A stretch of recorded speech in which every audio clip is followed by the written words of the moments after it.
expensive. Sasson said, I'd buy a Harley Electric if they had won it at an affordable non-lunatic price. He also suggested that Harley Davidson should take better care of its legion of members. Sasson said, help your chapter network.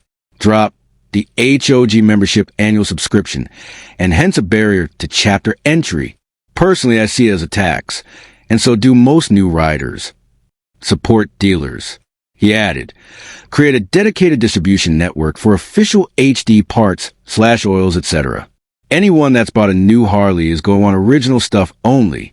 And the big one here, support your dealer network. They're your lifeblood, not your bikes, not your t-shirts, not your wallets or key rings. Dealerships support your existing base and bring in new business. This plea was in the wake of multiple Harley Davidson dealer closures last year. Sasson got a thumbs up from many Harley riders, with one commenting, would agree it's time for a change in strategy before it's too late. Another said, some great points, not all I agree with, but the overall Harley Davidson needs to change, totally on board with. Tell CO.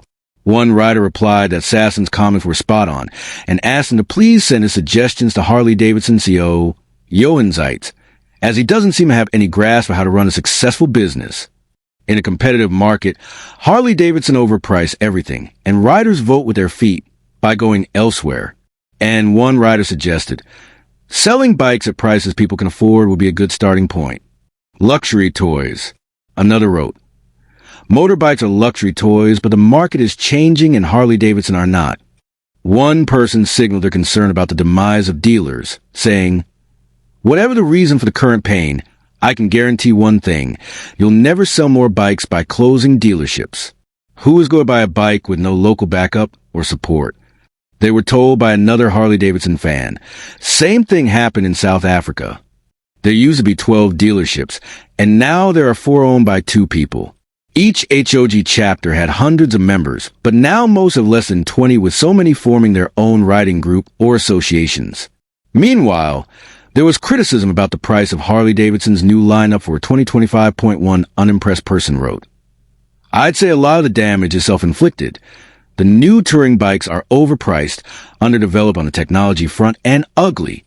It will take more than the annual change of paint job to change that. Indians are getting better looking and better kit out. Honda and BMW Tourers are better spec'd and priced by far. The cruiser section for Harley is getting stale too, only the Street Bob standard looking like a classic Harley and a Heritage, but that's creeping up to $25K. They are going to be a posing tool for